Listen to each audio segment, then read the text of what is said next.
Neringa man yra pirmiausia namai. Aš čia gimiau, čia prabėgo visa mano vaikystė. Lankiau mokyklą. Po 12 klasės išvažiavus mokytis universitete, aš vėl sugrįžau čia, nes čia yra mano tikrieji namai.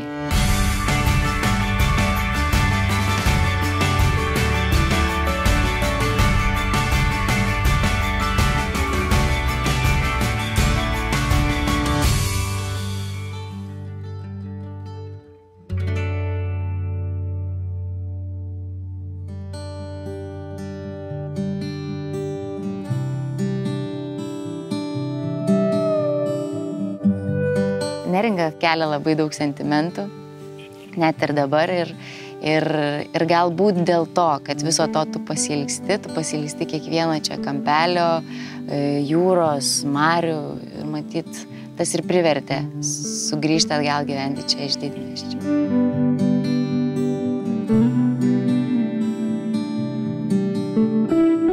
Vien jau pradedant skaičiuoti nuo laiko, čia laikas eina visai kitaip.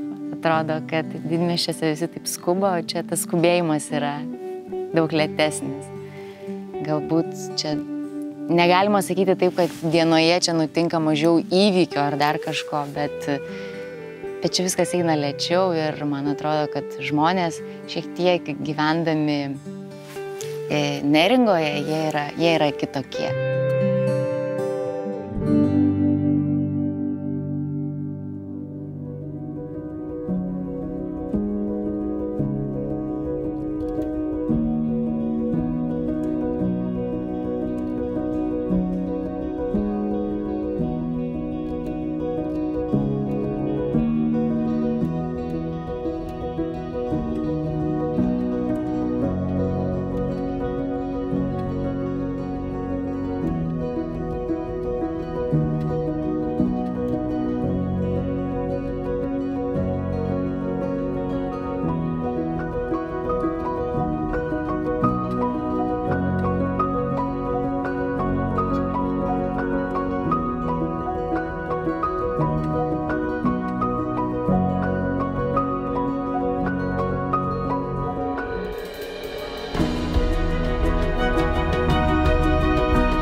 Kuršių nerija romantikams tai idiliškas poilsio kampelis, kuriame ramybę trikdo tik bangų mūša, medžių ošimas ir paukščių klegesys.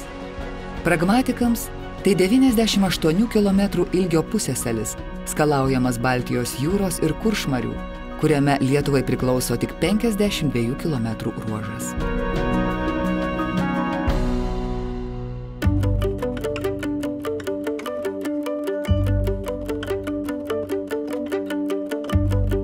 Kai atvažiuoja čia poilsiautojai ir klausia, ką galima čia nuveikti, ką galima pamatyti, iš tikrųjų visada man mintise taip, o kodėl jūs klausėte, taigi čia tiek daug visko galima veikti, eiti.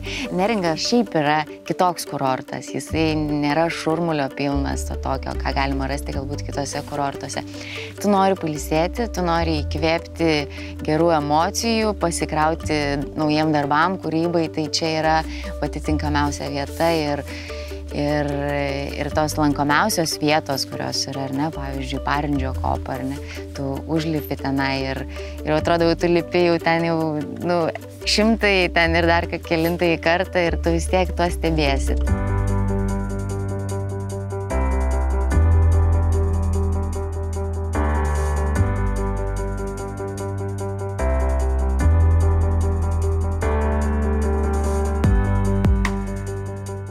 Neringos kraštovaizdis iš tiesų nuolat kinta. Vėjo gainiojamas smėlis lyg aikštingas menininkas, paisydamas tik savo norų, kaskart piešia vis kitokį kopų paveikslą.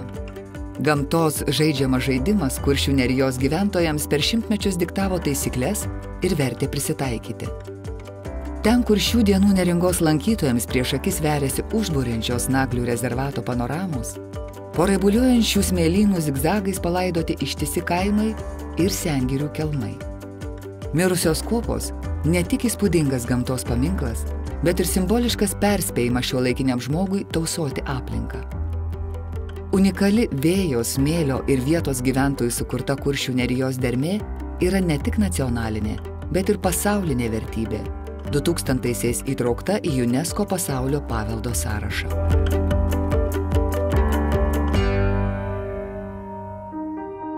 Tai vien jau žodis nacionalinis daug ką sako. Tai vadinasi, kad šita vieta priklauso ne mums, ne Klaipėdos kraštui, tai yra visos Lietuvos vieta. Netgi jeigu UNESCO pasaulio paveldo sąrašą paėmus, tai jinai priklauso visam pasauliui. Todėl mes čia gyvendami negalim jaustis kaip tik tai savo namuose. Mes turim priimti visą pasaulį čia atvažiavusi. Ir aš manau, kad visur yra priimta, kad jeigu renkiesi vietą lankymuisi, tai nacionalinis parkas vis dėlto yra labai svarbu. Tai yra ženklas, kad ten yra vertybės ypatingai saugomos ir jų yra daugiau negu kitur. Neringa apimanti Nidos, Preilos, Pervalkos, Juodkrantės ir Alksnynės gyvenvietės yra vienintelis miestas šalyje, visas įsikūręs nacionalinėme parke. Gamta čia šitoj vietoje, kaip sakoma, tikrai davė ir dribtelėjo. Jis sukuria tokias atmosferas, tokias nuotaikas, kad jautresniems žmonėms iš tikrųjų, kaip sakoma, ir stogas pavažiuoja kartais. Vis dėlto mūsų pagrindinė eksporto prekė tai yra emocijos. Tai yra tai, kas tik tai gamtoje galbūt visada yra. Jos būna neigiamos, jos būna teigiamos, bet visada veikiamos. Ir manyčiau, kad todėl Kuršių nerija visiškai nepriklauso nuo sezoniškumo. Mes parduodame vasarą paplūdimius su maudymusi, tačiau Kuršių nerija, kaip gamtinė vietovė, yra labai graži visus metus.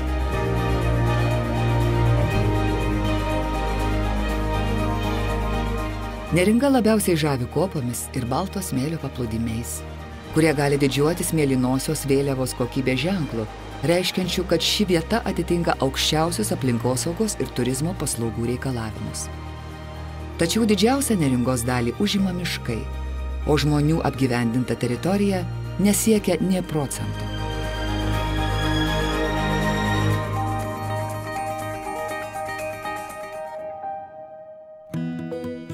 Šiai dienai Kuršių nerijoje vystantis turizmui, rekreaciniai infrastruktūrai, iškilo poreikis galbūt jau atverti atvirų erdvių. Nes vien tik tai miškas žmogui jau sudaro tą monotoniją galbūt ir nebelieka to Kuršių nerijos įvaizdžio, kurį anksčiau visi įsivaizduodavo: kopas, smėlynus, pustomos palvės pievos su savita savo augmenija, kur būdavo netgi vietinių gyventojų ganomi naminiai gyvuliai.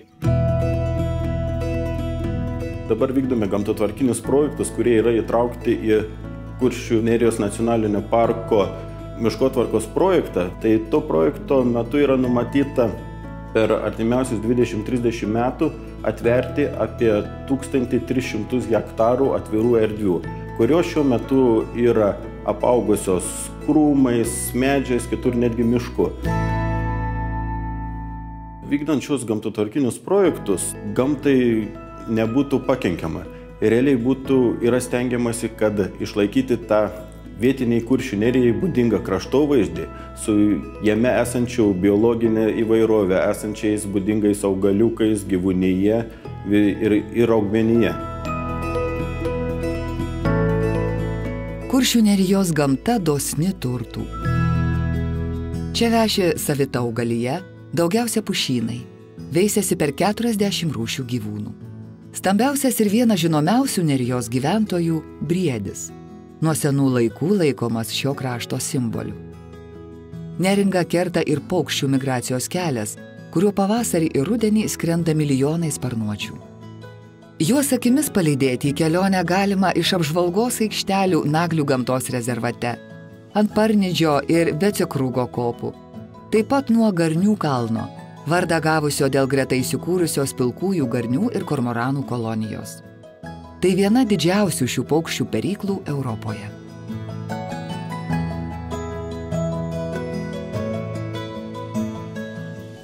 Laukinis pasaulis čia yra labai arti, jisai nėra taip, kad miestas ir miškas.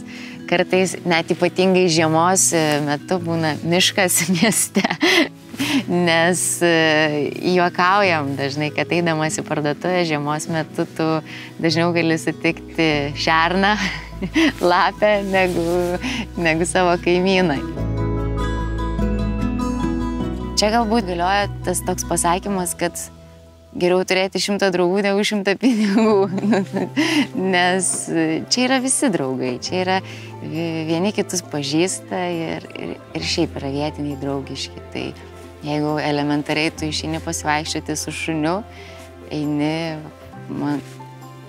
pro draugės namus, kuri Pamary gyvena, pamojuoja, sako, o sveika, jūs senai buvai kavos, užsu kavos, tu užsaky kavos, ar ne? Tada eini kažkur čia jau matai, kad draugės tėvai rūko žuvį, užuodi kvapą ir irgi mojuoja per tvorą, sako, o jūs ką tik ištraukėm žuvį, ateik paragaut.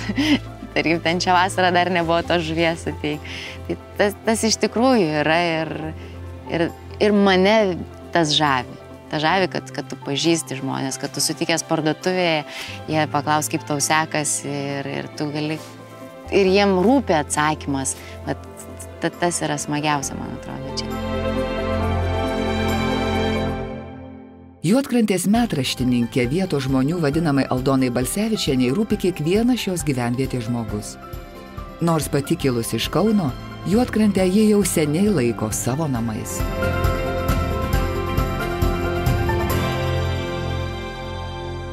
Mane labai domino šeimos visos. Aš, kai buvau seniūnė, tai aš užvedžiau šeimos kortelį kiekvienam. Kiek asmenų, kur vaikai mokosi, ką baigė, kada tėvai atvažiavo čia, kaip gyvena, kada mirė, ten kas nors, kas liko, pardavė tą butą. Kiekvienai šeimai tokią kortelę turėjau. Ir dabar jinai liko savivaldybė, yra seninijos nėra, bet tos kortelės stovi. Aš kiekvienais metais žmonės suskaičiuoju, aš ir dabar savo žmonės skaičiuoju. Aš žinau, kiek yra dabar vietinių, kurie miega žiemą, yra 418. O ant popieriaus yra per 1000. Kaip skaičiuoju? Ogi perėnu ir suskaičiuoju visus. Kiekvieną kartą, kiekvienais metais. Kas ką baigia, išsitirauju, mėgstu pašnekinti žmonės, sutinku žmogų, nepaleidžiu jo ilgai. Šypseną įkėlsiu, aš džiaugiuosi, kad jį sutikau.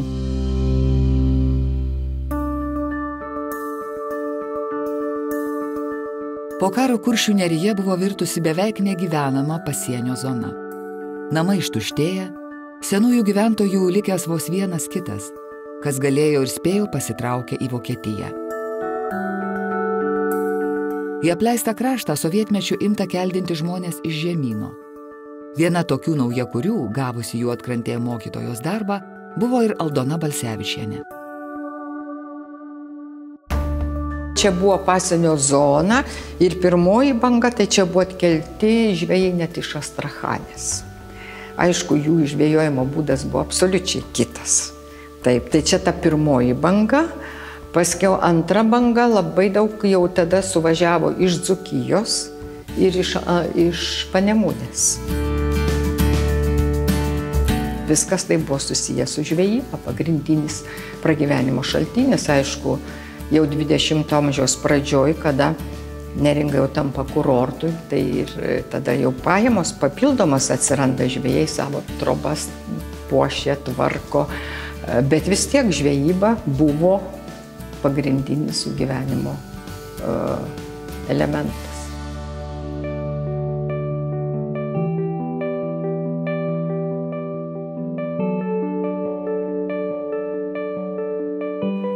Vendas!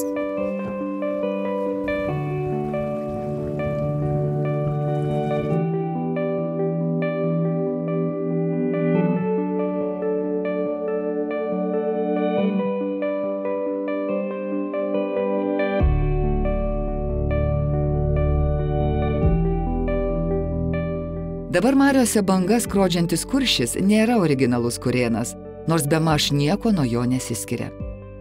Senovinis laivas atkurtas tiksliai pagal brėžinius, kuriuos Vokietijos muziejuje surado skulptorius Eduardas Jonušas, savo veiklą paskyręs kuršininkų paveldų išsaugoti ir puoselėti. Jo dėka etnografinėse Nidos kapinėse buvo restauruoti senieji Kuršių nerijai būdingi antkapiniai paminklai – krikštai. Pasak Eduardo Jonušo žmonos, sugrąžinti į marias Kurėną menininkui prilygo pastatyti paminklą seniesiems žvejams. Žvejai, jie, kada išvyko, tai jie nemažai jų paskandino tų Kurėnų, nes jie tikėjosi, kad jie sugrįš. Tai paskui buvo ir ieškoma tų Kurėnų ir dar man atrodo, kad gal ir galima būtų ką nors surasti.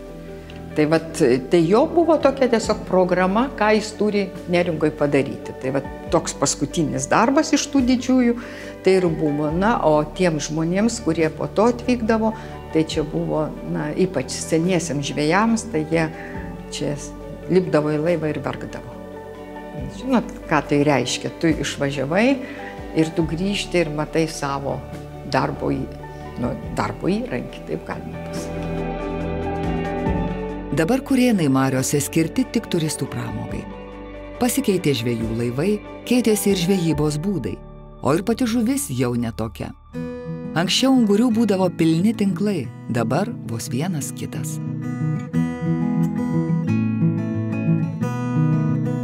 Pernai per metus mes pagavom kažkur 40 tonų.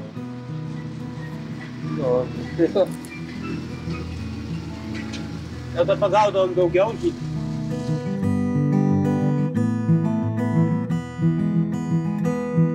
Anksčiau tai mes su kuršiais dar žvejojom.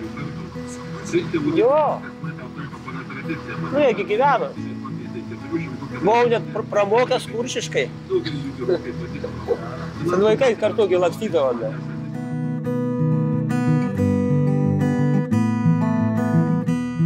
Nežinau, kaip šiandien ilgai gaištame. Mes tokiu laiku beveik pabaigą eidavome. Tie pupžlių prilindo labai daug. Alvydo sugautą laimikį vos atplaukus iš Graibsto vietos restoranų ar poilsiautojus plukdančių laivų savininkai. Vertingiausią grobį žvejas palieka savo rūkyklai, kurioje darbuojasi sūnus. Rūkyta žuvis neatsiejama Neringos mozaikos dalis. Vien žvejybos sudėtinga pragyventi, o rūkyta tai ženkliai dadeda. Darbo daug, bet iš to turi kažką tai. Žvejams dar nespėjus grįžti iš jūros, virš rūkyklų jau kyla dūmų stulpas ir sklinda deginamo medžio kvapas. Ženklas, kad netrukus bus galima paragauti šviežiai išrūkytos žuvies.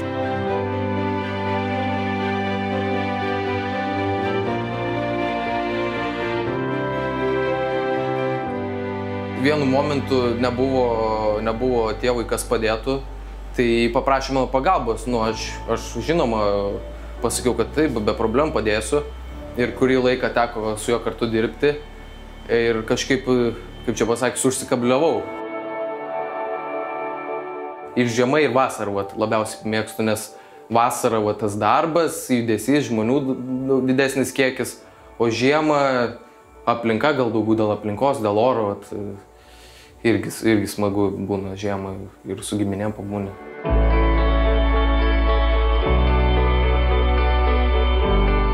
Neringoje žvejų pragyvenančių vien iš žvejybos teliko vos vienas kitas.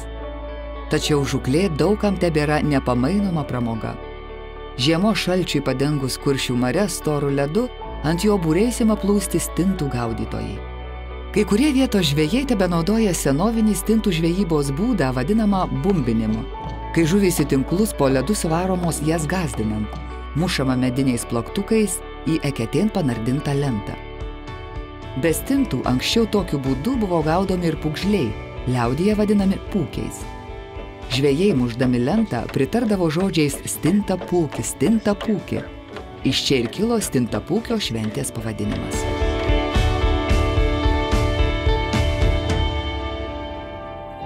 Neringa, išsaugojusi kai kurias tradicijas ir senąją architektūrą, dažnai vadinama gyvu muziejumi po atviru dangumi. Kiekvienas namas, kiekvienas ornamentas, vis kitas eksponatas, vis kita istorija, kurią pasakoja ant stogo kraigo tvirtinami žirgeliai ir lėkiai. Juose užkoduota žinia apie šeimininko kilmę, profesiją, tikėjimą. Ta pati galima pasakyti ir apie žvejų laivus žymėjusias vėtrunges. Nors savo simbolinę reikšmę jau praradusios, jos vis dar traukia akį ir vilioja turistus kaip išskirtinis suvenyras, menantis senuosius kuršių amatus. Jų pamiršti neleidžia ir kartą metuose Nidos prieplaukoje atgyjančios luotų, odininkų, knygnešių ar gintaro meistrų dirbtuvės. Jose demonstruojami senieji amatai, kai kurie paklūstantys tik reto meistro rankoms. Kiti, kaip žuvienės virimo paslaptys, perduodami iš kartos į kartą.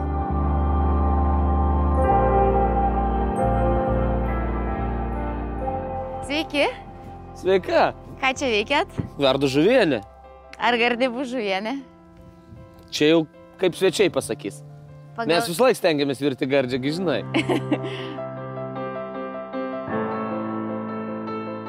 Jeigu gyvenimas nebūtų taip nusišypsojęs ar tokios laimės padaręs, jog aš gyvenčiau ne Neringoje, tad važiuočiau čia poilsiauti tik tais gegužės mėnesį arba rugsėjį. Pamotyvuosiu, kodėl.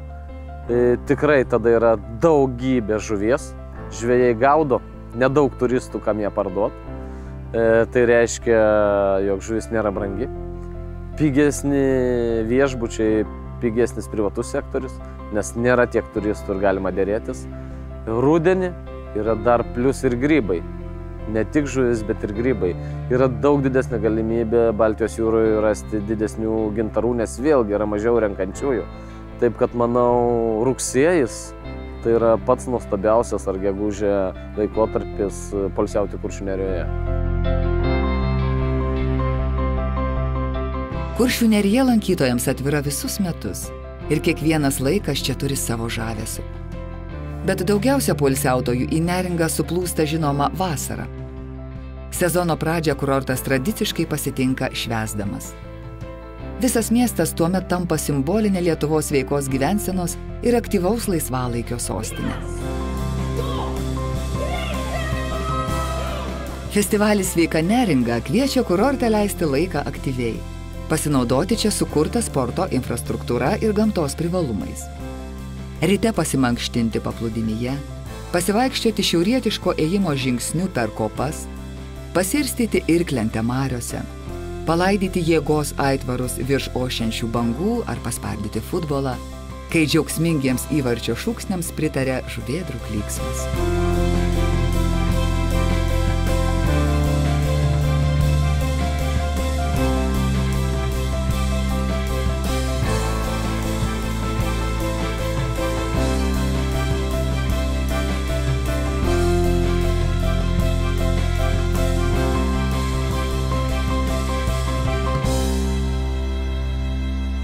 Aš visada sakau, kokie laikai tokia ir muzika.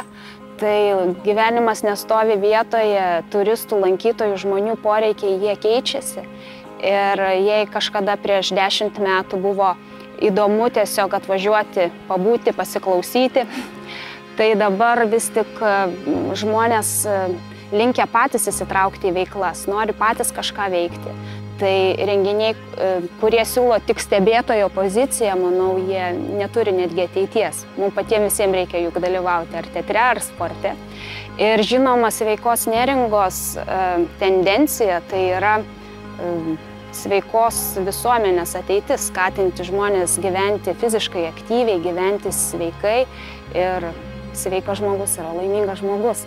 Ko gero, tai kiekvieno kurorto siekiamybė, neatsitiktinai ir Neringos.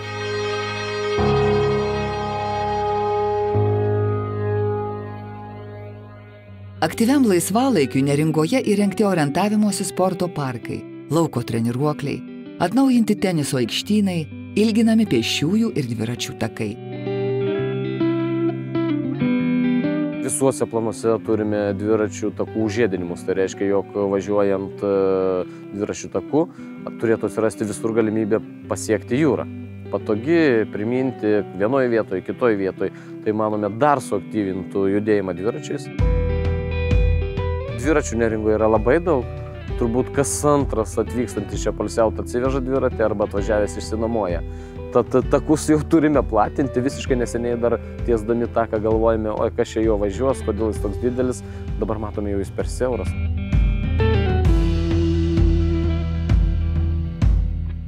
Pramogų įvairiausių žmonės nori. Iš tikrųjų, vieni dviratį minti, kiti pasivaikščioti, kiti saulę pasitikti, kiti paburiuoti išmokti.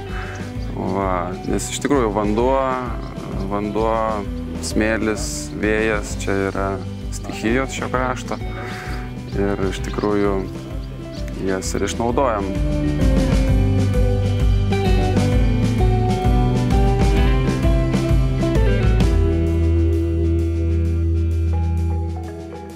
Būriavimą įvardinčiau kaip tokį užsiėmimą, kuris ugdo žmogų jo charakterį, savybės, kadangi esi vienas su vėju, su tuo laiveliu, kuris skrodžia tas bangas. Kažkas atsitinka, turi pats jau spręsti kažkokius klausimus, problemas iškilusias ar ten apsivertė galų gale. Iš tikrųjų, tai būriavimą ir savo sūnų nuvedžiau dabar puikiai. Kaip sakyti, būriuoja, sekasi, patinka, nors pradžioje visiems būna tas baimės biškė etapas, kai pirmas ar antras apsivertimas kažkiek vis tiek pradeda nuo 7 metų, kokių 6, 7, 8 būriuoti. Tai truputį išsigąsta vaikai, bet kai pralipa tą barjerą, sakykim, tai paskui patys džiaugiasi ir nori dar ir dar. Matas Mizgiris, Nidiškis. Jo verslas aktyvių pramogų organizavimas. Lenktynės su vėju 815 metrų ilgio Nidos oro uosto pakilimo taku viena iš jų. Kol lėktuvai čia reti svečiai, turistai patirti skrydžio jausmą gali ir vėjaratyje. Mes neturime aerodromo statuso. Yra lauko nusileidimo aikštelė su daugybė apribojimų. Europoje labai nedaug pilotų turi leidimus leistis lauko nusileidimo aikštelė. Dėl to mes šiemet sulaukėme galbūt 40 orlaivių. Tų pilotų, kurie turi tam tikrus leidimus, turi galimybę. Ir antras momentas, sutikim, jog lauko nusileidimo aikštelė, kurio negalioja draudimai, pilotų yra labai pavojingas klausimas. Orlaiviai kainuoja labai daug, o tai yra paliekama grinai jų asmeniniai rizikai. Savo norą esu išreiškęs ne vieną kartą, jog čia turi būti aerodromas. Įsivaizduokite, ne oro uostas, bet aerodromas, nedidelis, kokių yra daugybė pasaulio saugomų teritorijų, nacionalinių parkų ir netgi rezervatuose. Ir tikrai jie nuo to nesugriūna, turistai atskrenda ir išskrenda. Kuršių neriją kasmet aplanko iki 600 000 poilsiautojų. Nors ilgą laiką vyravo stereotipas, kad tai labiausiai vokiečių mėgstamas kurortas, iš tiesų Neringoje daugiausia lankosi lietuviai. Orų Neringa kol kas dar sunkiai pasiekiama, bet šį kraštą neabejotinai galima vadinti buriuotojų meka Lietuvoje, o Kuršių marių regata šio sporto mėgėjų prestižo reikalu. Tai ne tik buriuotojų meistriškumo, bet ir ištvermės išbandymas grumtynėse su gamtos stichija.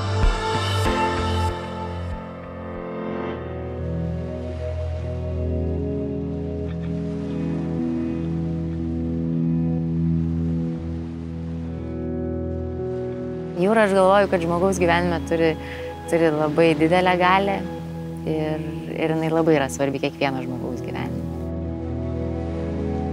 Štai visada taip turiu tokį labai gražų posakį, kad jūra yra pati geriausia pašnekovė tyloje. Tai iš tikrųjų man jūra tai yra kaip įkvėpimo šaltinis ir man būnant Vilniuje ar Kaune, kur aš dirbu, statant spektaklius, kuriant personažus, jeigu pritrūksta kažkokio įkvėpimo, aš visada grįžtu bent pusdieniui čia, nutraukus visus darbus, grįžtu, kad įkvėptos jūros ir kad kažkaip, man atrodo, jinai jūra sudėlioja visus taškus ant į. Tiek kūryboje, tiek gyvenime. Nuo vaikystės yra išlikę tai, kad rinkdavom tos gintarus ir juos iš tikrųjų teberenkam dar ir šiandien. Ir tai yra toks savotiškas kaip ir meditacijos įrankis, kur tu vaikštai, būni prie jūros, renki tuos gintarėlius, dedi visi kišenę, dedi ir po to grįžti namo ir va, saujai tavo gintarai. Kuršių nerija nuo seno garsėja kaip gintaro kraštas. Senieji pajūrio gyventojai, be kitų verslų, užsiėmė ir gintaro rinkimu. Nesitenkindami tuo, ką šykščiai krantą išmeta bangos, išmoko patys juos užvejoti iš marių dugno. XIX amžiaus pabaigoje Juodkrantės įlankoje gintaras buvo kasamas ir pramoniniu būdu. Be gintaro žaliavos čia buvo rasta ir keli šimtai senovinių gintaro dirbinių. Vadinamasis Juodkrantės lobis per karą dingo, tačiau išliko aprašai. Pagal juos padarytos kopijos saugomos gintaro muziejuose Vilniuje, Palangoje ir Nidoje. Gintaro galeriją Neringoje atidaręs fotografas Kazimieras Mizgiris labiau žinomas ne dėl nuotraukų, o dėl unikalios kolekcijos. Jam priklauso didžiausias Lietuvoje esantis gintaro grynuolis, sveriantis 3 kg ir 820 gramų. Jis net 300 gramų sunkesnis už garsų į Palangos muziejuje saugomą Saulės akmenį.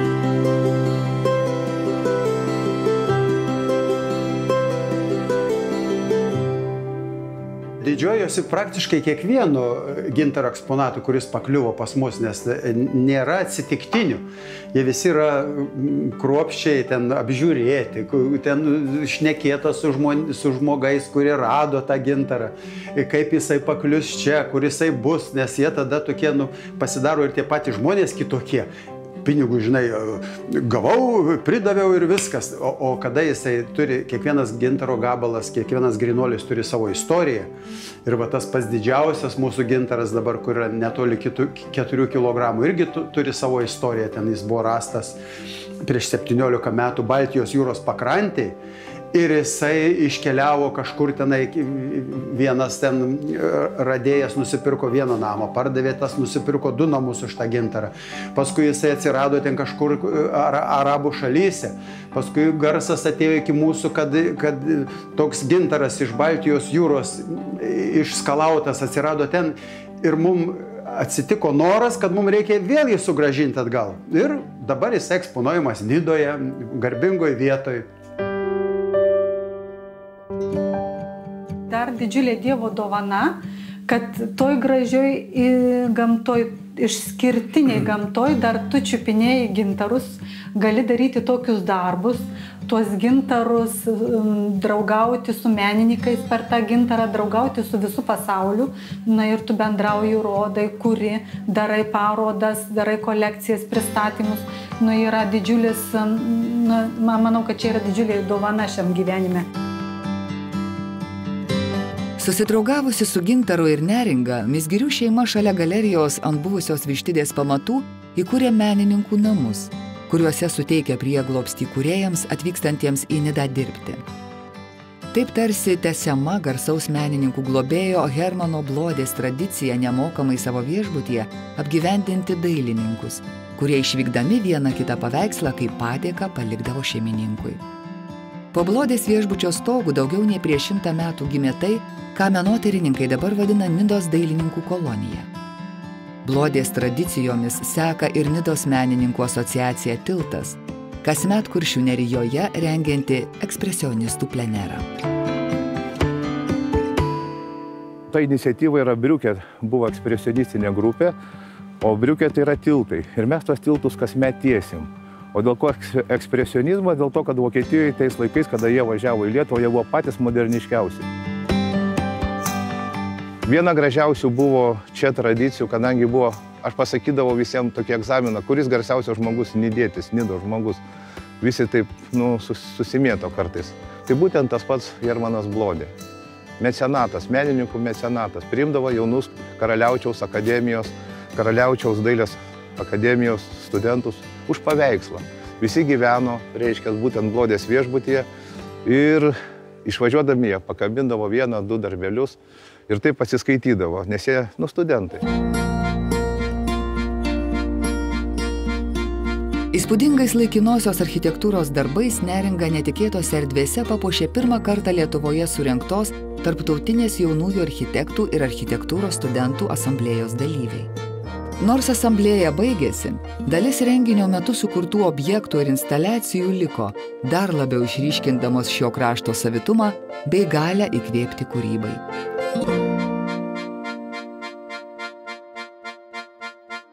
Puipos žmona, reiškia grafiko Puipos, labai gražiai prieš 15 metų pasakė, labai gražiai, kad į Nidą, kai patenki į Nidą, čia yra labai sunku, nes per daug gražu menininkui, per daug viskas gražu ir tu nori tą parodyti.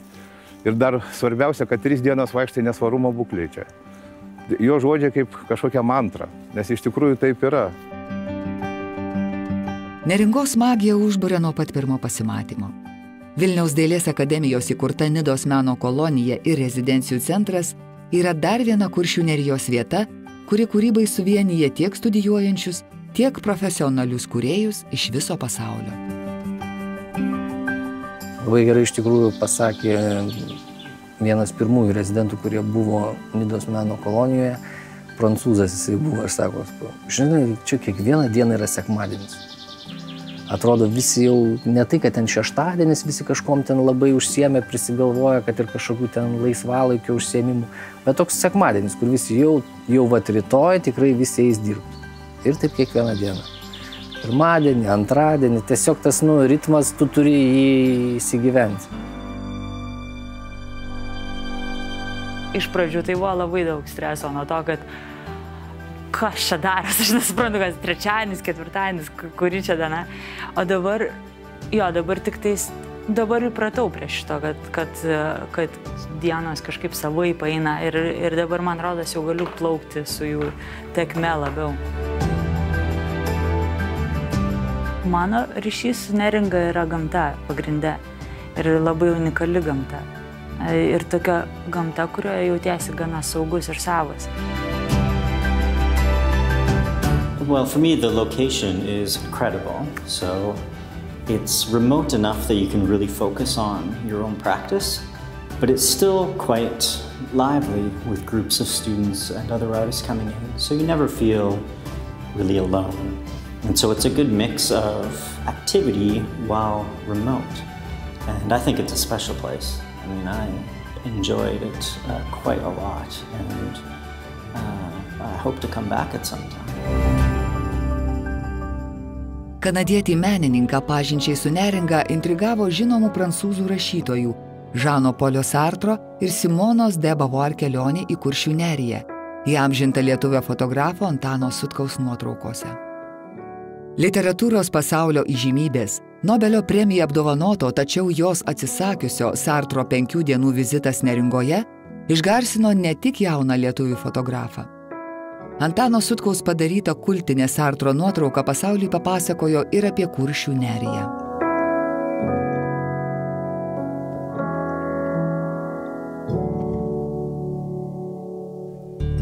Kultūros tiltų į pasaulį vadinamas ir kito Neringoje vasarojusio garsaus rašytojo, Nobelio premijos laureato Tomo Mano vardo festivalis. Nors prieškariu Nidoje Tomas Manas praleido tik 3 vasaras, jis tapo tarsi Nidos vizitinė kortele, kuri pritraukia būrius vasarotojų. Visi festivalio kūrėjai man taip teigia, kad negalėjo įsivaizduoti, kad tas festivalis išaugs būtent į tokį darinį, nes pradžioj buvo tokie tik tai bandymai, na, o šiandien festivalį iš tikrųjų, ar patį Tomo Mano namelį galbūt kažkur tai pasaulyje žino labiau negu gal Kuršių nerija, ir festivalis iš tikrųjų labai traukia ir mes tą jaučiame.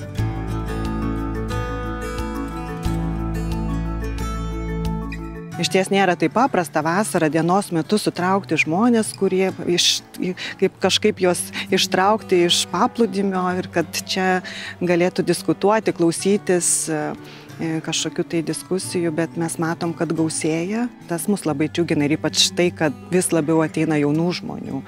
Jaunimas lankosi ir nori dalyvauti ir pačio festivalio programoje. Tai tuo mes tikrai labai džiaugiamės ir didžiuojamės. Jaunų muziką mėgstančių neringiškių iniciatyva 2007-aisiais Neringoje įkurta vietinė radijo stotis. Savotiškas Kuršių nerijos garso takelis. Neringa FM, mūsų vietinė radijo stotis, jinai įsikūrė čia Nidoje, kai aš buvau bene 11 klasėje. Ir tuo metu prisimenu, radijo komanda rinko vietinį jaunimo balsą. Ir su draugiam nuėjom.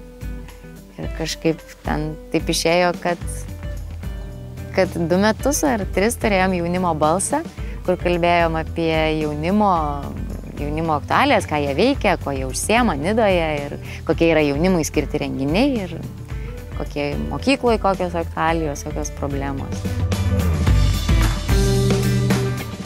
Neringa FM muzikos stilius iš tikrųjų yra lengvas, toks, kur tu prisėdi pamary, begurkšnodama kavą, pavyzdžiui, groja muziką ir tau jinai visiškai pritinka, ar ne? Arba išplauki su jachta, pasileidi Neringa FM, žiūri saulėlydį ir, nu, vat, atrodo, kaip būtum pats pasirinkęs tą grojaraštį visą.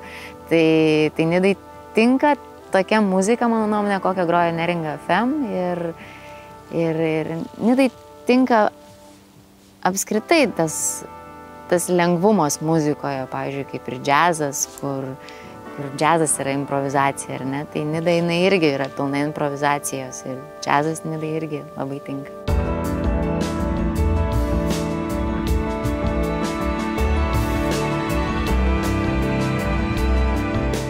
Nida Jazz maratonas gimė prieš 16 metų, idėja atėjo dar anksčiau. Pakalbėjus su draugais, draugai mane prispaudė. Sako, Leo, tu turi kažką tai padaryti. Koncertus arba dar kažką. Ir tada gimė festivalio idėja. Jis yra išskirtinis dėl to, kad jis sujungtas su sportu. Man visada užsiimant muziką trukdavo sportą, o užsiimant sportu man norisi visada pagroti. Tai būna taip, kad aš kartais kortose muzikuoju, o grodamas aš galvoju apie tenisą. Tai būna. Čia yra kurortas ir būtinai reikia atsižvelgti tai, kad žmonės galbūt ne visi profesionalūs klausytojai ir jie nori tiesiog pailsėti. Noriu, kad kiekvienas klausytojas surastų savo nišą. Surasti savo kelią, nuo mažens ugdyti kūrybinius gebėjimus neringiškius skatina jau daugiau kaip 40 mečius veikianti meno mokykla, kurioje mokinių daugiau negu Neringos gimnazijoje. Jauniausiam meno mokyklos auklėtiniui 4, vyriausiajam 86 metai. Visi tėvai, kurie myli savo vaikus, kurie rūpinasi savo vaikais, jiems labai svarbu užimtumas vaikų. Ir jie po mokyklos baigia pusę dienos prasimokė, jiems labai svarbu, ką vaikai veikia. Yra 2 mokyklos, yra sporto mokykla ir meno mokykla. Meno mokykloje jie atranda labai daug įvairių specialybių savo poreikius. Vienas galbūt gabesnis piešimui, kitas šokiams, kitas muzikai. Ir mes nuolatos auginame vaikus ankstyvukus. Tai reiškia, kad nuo 4 metų mes jiems siūlome lankyti meno mokyklą. O kas pabando, tai žinokite, 100% visi ateina pas mus mokytis toliau. Aš nors esu pati Vilnietė, iš Vilniaus kilusi, manęs niekas iš čia neišvarytų. Atrodo, aš čia turiu savo namus, čia vaikam yra labai saugu gyventi, visi vaikai yra atviri, jie drąsūs, jie yra nieko nebijantis, yra jie savo nuomonės, jie laisvi tiesiog yra vaikai. Ir juos ugdant tokioje geroje, gražioje aplinkoje, iš jų galima išgauti tokių gražių asmenybių, kaip jie užauga patys.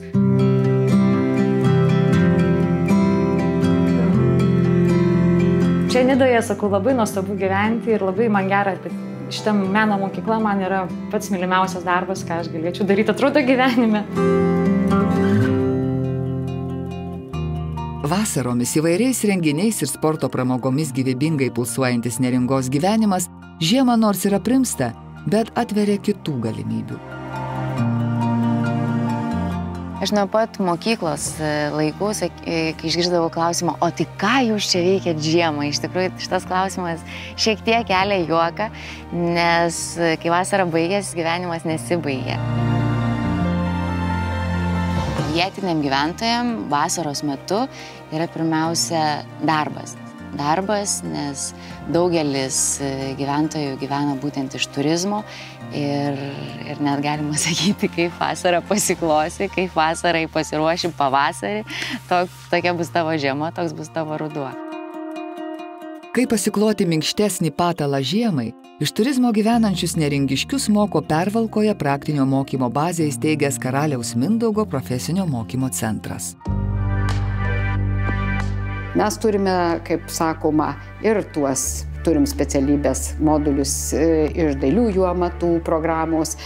Turime dabar matom labai aiškiai, kad ir tam aptarnavimo sektoriui, grožio sektoriui iš tikrųjų nėra normalios kirpyklos, nėra kosmetikos kabinetų, masažo. To reikia. Dabar Kaišiadorių situacija, jeigu reikia važiuoti tai į Klaipėdą, ar ne? Tai kodėl negali būti Neringoje? To centro mokiniai gali būti ir jaunimas nuo 10 klasės, baigia 10 klasių, gali būti suaugę žmonės. Vienas momentas, nieks nedraudžia mokytis dabar visą gyvenimą. Ant Marių kranto lik Feniksas iš pelenų vietoj sudegusio pastato iškilęs modernus profesinio ugdymo centras labiau primena ne mokslo įstaigą, o viešbutį, pritaikytą semti sveikatingumo paslaugas teikiančio verslo paslapčių. Norinčiųjų mokytis netrūksta. Juolab, kad netrukus Neringos kurorte atsiras nauji šiuolaikiškiams poreikiams pritaikyti poilsio ir spa kompleksai. Iš tikrųjų, spa po atviru dangumi vienareikšmiškai yra. Vaikštant pajūriais, tokiu oru ypač gaunate daugybę jodo. Pavasarį, kada pradeda žydėti kadagiai, vėlgi yra plaučių lygoms sergantiems žmonėms tikriausia spa ir geresnė būti negali. Bet tą žmonės žinoma žino. Tačiau prie viso šito žmogui po spa, po atviru dangumi reikia komfortiškai ir maloniai grįžti kažkur tai pernakvoti, praleisti vakarą. Tad šito mums ir trūksta. Tikimės, kad 2021 metais jau turėsime viešbučius su papildomom darbo vietom, su papildomo poilsiautojų priėmimo galimybėm. Iki 2021 metų Nidoje bus atnaujintas sovietmečiu statytas Auksinių kopų poilsio kompleksas, o vietoj tarybinio žuvininkystės ūkio pastato, darkančio Nidos prieplaukos veidą, ant Marių kranto iškils prabangus viešbutis.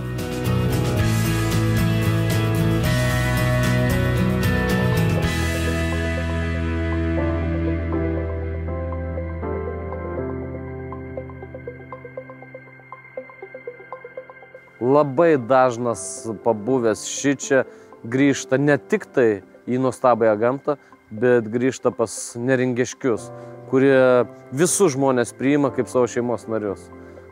Tikrai su jais bendrauja, šneka, pasako apie Kuršių neriją, pasako apie savo gyvenimą šičia ir tikrai žmonės tai užburia. Kažkaip savo viskas, miela, malonu. Taip ir traukia grįžti. Nemėgstu kur nors būti išvažiavęs. Tai yra gamta, tai yra kraštovaizdis, tai yra nuostabi aura, vieta tarp dviejų vandenų. Manau, kad būtent tai sukuria tam tikrą nuostabią aurą. Na, tai vieta, kur susitinka vėjas, vanduo ir smėlis, aš taip pasakyčiau kažkaip. Tai tos stichijos tokios, kur čia betarpiškai jas gali pajusti ir jas išgyventi. Čia yra labai įdomų žmonės, nepaprastai. Jų nėra daug, bet jie visi veiklus, visi nori kažką veikti, tai labai uždega iš tikrųjų ir nori ir pats įsitraukti visą tai. Man tai yra, aš nežinau, gyvenimas čia tai yra mano gyvenimas. Nežinau, ar aš galėčiau gyventi kur Palumpiuose, ar Žagarėje, ar kokiuose Zarasuose, nežinau, gal rasčiau savo nišą, bet čia esu aš. Vat šitoj žemėje aš esu savo vietoje. Aš manau, kad kiekvieną čia, kuris sugrįžta, priverčia sugrįžti meilė Nidai. Aš nežinau, kokių 30 metų aš turbūt jau važiuoju čia. Čia mano oras. Man čia patinka.